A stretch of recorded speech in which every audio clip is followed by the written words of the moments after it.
जहां पर बागेश्वर सरकार की मूर्ति प्रतिष्ठित है, जहां पर परिक्रमा लगाने के लिए, जहां पर अर्जी लगाने के लिए, जहां पर नारियल बांधने के लिए लाखों भक्त वहां पहुंचते थे। अब उन्हें इस मंदिर में आने का अवसर मिलेगा। यहाँ प्राण प्रतिष्ठा होने वाली है। किसके भक्त हैं, किसको मानते हैं? प्रभु श्री राम को मानते हैं। तो उनके सामने प्रभु श्री राम जी का होना अनिवार्य है। उनके बिना तो अधूरे हैं हनुमान जी। तो प्रभु श्री राम को ही सामने ही ऊपर, नीचे नहीं, जहाँ हनुमान जी की स्थापना हो रही है जस्ट ऊपर ही, करीब 10 फुट ऊपर ही हाइट पे प्रभु श्री राम का दरबार भी वहाँ पे स्थापित किया गया है। यहाँ पर जो मूर्ति के कारीगर है, कहा जा रहा है कि यहाँ पर इंजीनियर मुस्लिम भी हैं, हिंदू भी हैं। ये बड़ा अलग आकर्षक है, तो इस पर क्या कहें? अब देखिए, यहाँ पे कोई भेदभाव नहीं है। मुस्लिम भी काम कर रहा है, हिंदू भी काम कर रहा है, तो भेदभाव तो है नहीं है। सब हिंदू हैं तो वो भी यहाँ पे काम कर रहे हैं और 24 घंटे सेवा में लगे हुए हैं। तो सब एक है, सब भगवान के ही बेटे।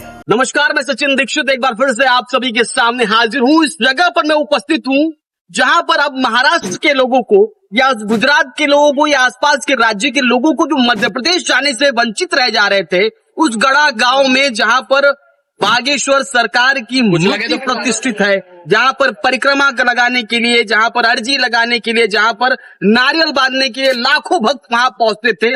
अब उन्हें इस मंदिर में आने का अवसर मिलेगा। यहाँ प्राण प्रतिष्ठा होने वाली है। पंडित धीरेन्द्र कृष्ण शास्त्री स्वयं यहाँ ऊपर उपस्थित होने वाले हैं। आइए उनसे बातचीत करते हैं, जिनको कहा जाता है कि अगर पंडित धीरेन्द्र कृष्ण शास्त्री उपस्थित हैं तो इनको भी देखा जाएगा साथ साथ। ऐसे नितेश चौबे जी, क्या कहेंगे आपकी मुस्कुराहट और इस मंदिर का भव्यता, कितनी खुशी और क्या कुछ बताइए? ये तो बहुत है, क्योंकि आप देख रहे हैं कि मुंबई में मंदिर बन चुका है, क्योंकि बागेश्वर धाम का दूसरा मंदिर अब कहा जाएगा। कि अब बागेश्वर धाम कोई पूछेंगे कहाँ का बागेश्वर धाम, पहले पूछते थे गढ़ा में बागेश्वर धाम, अब पूछेंगे कि अब 2 बागेश्वर धाम है। कहाँ पे? मुंबई में भी बागेश्वर। तो ये बहुत ही हद का विषय है महाराष्ट्र के लोगों के लिए, उनके भक्तों के लिए, कि अब गुरुदेव के दर्शन यहाँ भी होंगे जो वहाँ नहीं पहुँच पाते थे, अब उनको दर्शन यहाँ भी होंगे। अच्छा जी, इस मंदिर में और क्या क्या सुविधाएं रहेंगी? जो भक्त आ रहे हैं तो दर्शन किस तरह होंगे? मूर्ति कहाँ से आ रही है, उसको प्राण प्रतिष्ठा? मूर्ति जयपुर से आई है और सेम बालाजी की प्रतिमा भी वैसे ही सेम उनकी तरह ही मूर्ति का रूप है जो बना हुआ है। और रुकने की व्यवस्था भी है यहाँ पे। यज्ञ भी, पीछे यज्ञशाला है तो यज्ञ भी अंदर चलता रहेगा। साथ में भंडारे की व्यवस्था भी की है। तो बाहर के भक्त आएंगे दर्शन करने के लिए तो उनके लिए भंडारे की व्यवस्था की है, रुकने की व्यवस्था की है।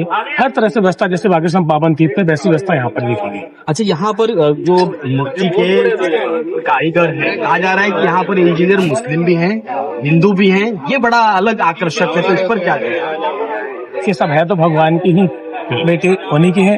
तो कोई सब हिंदू, सब मुस्लिम, सब हिंदू मुस्लिम सिख सब एक ही है, सब सनातनी है। तो वो भी आकर के हिंदू है, सब हिंदू हैं, वो भी आकर के अपनी सेवा दे रहे हैं यहाँ पर। अब देखिए, यहाँ पे कोई भेदभाव नहीं है। मुस्लिम भी काम कर रहा है, हिंदू भी काम कर रहा है, तो भेदभाव तो है नहीं है। सब हिंदू हैं तो वो भी यहाँ पे काम कर रहे हैं और 24 घंटे सेवा में लगे हुए हैं। तो सब एक है, सब भगवान के ही बेटे। यहाँ पर हर आकृति दी गई और एक खास आकृति को बताया गया है कि जब बागेश्वर बाबा की जो मूर्ति है मुख्य, उसके ठीक सामने राम दरबार लगा है और अंदर भी सारे आपको चित्र नजर आएंगे जिसमें आप सनातन संस्कृति और पौराणिक कथाओं को जान पाएंगे राम दरबार या रामचरितमानस।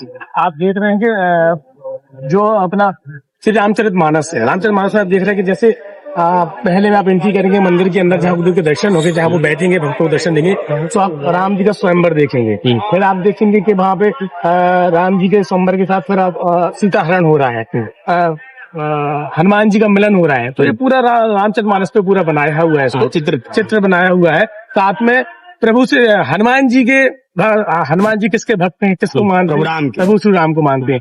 तो उनके सामने प्रभु श्री राम जी का होना अनिवार्य है। उनके बिना तो अधूरे हैं हनुमान जी। तो प्रभु श्री राम को ही सामने ही ऊपर, नीचे नहीं, जहाँ हनुमान जी की स्थापना हो रही है जस्ट ऊपर ही, करीब 10 फुट ऊपर ही हाइट पे प्रभु श्री राम का दरबार भी वहाँ पे स्थापित किया गया है, जिससे कि हनुमान जी उनके दर्शन करते रहे, उनका जाप करते रहे, उनको प्रणाम करते रहे और उनसे निवेदन करते रहे प्रभु श्री राम से कि जो भी भक्त उनके पास है उनका कल्याण। अच्छा, 5 तारीख से, क्योंकि पंडित धीरेन्द्र कृष्ण शास्त्री जी आने वाले हैं, तो उनकी जो भक्त आएंगे वो 5 तारीख से 11 तारीख तक क्या क्या सुनने वाले हैं, क्या कुछ देखने वाले, जरा उसकी जानकारी दीजिए। देखिए, जहाँ गुरुदेव जाते हैं तो वहाँ तो कुछ अलग ही होता है। हाँ, माहौल ही अलग होता है और कुछ ना कुछ वो नया करते हैं अपने भक्तों के लिए, देश के लिए, सनातन के लिए। तो यहाँ भी आए हैं तो यहाँ कुछ ना कुछ तो अलग करेंगे ही करेंगे, क्योंकि श्रीमद् भागवत महापुराण 7 दिन की कथा तो हम आप कभी श्रवण करेंगे ही। साथ में प्रभु श्री राम की कथा भी हम आप कभी श्रवण करेंगे, हनुमान जी की कथा श्रवण करेंगे। दिव्य दरबार के माध्यम से लाखों भक्तों का कल्याण भी होगा। लेकिन हो सकता है कुछ और अलग भी हो सनातन अच्छा, के लिए। ये भी संकेत है, हो सकता है प्रभु की लीला है, बड़ी घोषणा भी हो सकती है। कुछ भी हो सकता है, क्योंकि गुरुदेव सनातन के लिए कुछ भी कर सकते हैं। सो अब वो आएंगे 10 दिन तक, उनका प्रवास है, देखते हैं क्या होता है हमारे यहाँ से। धन्यवाद।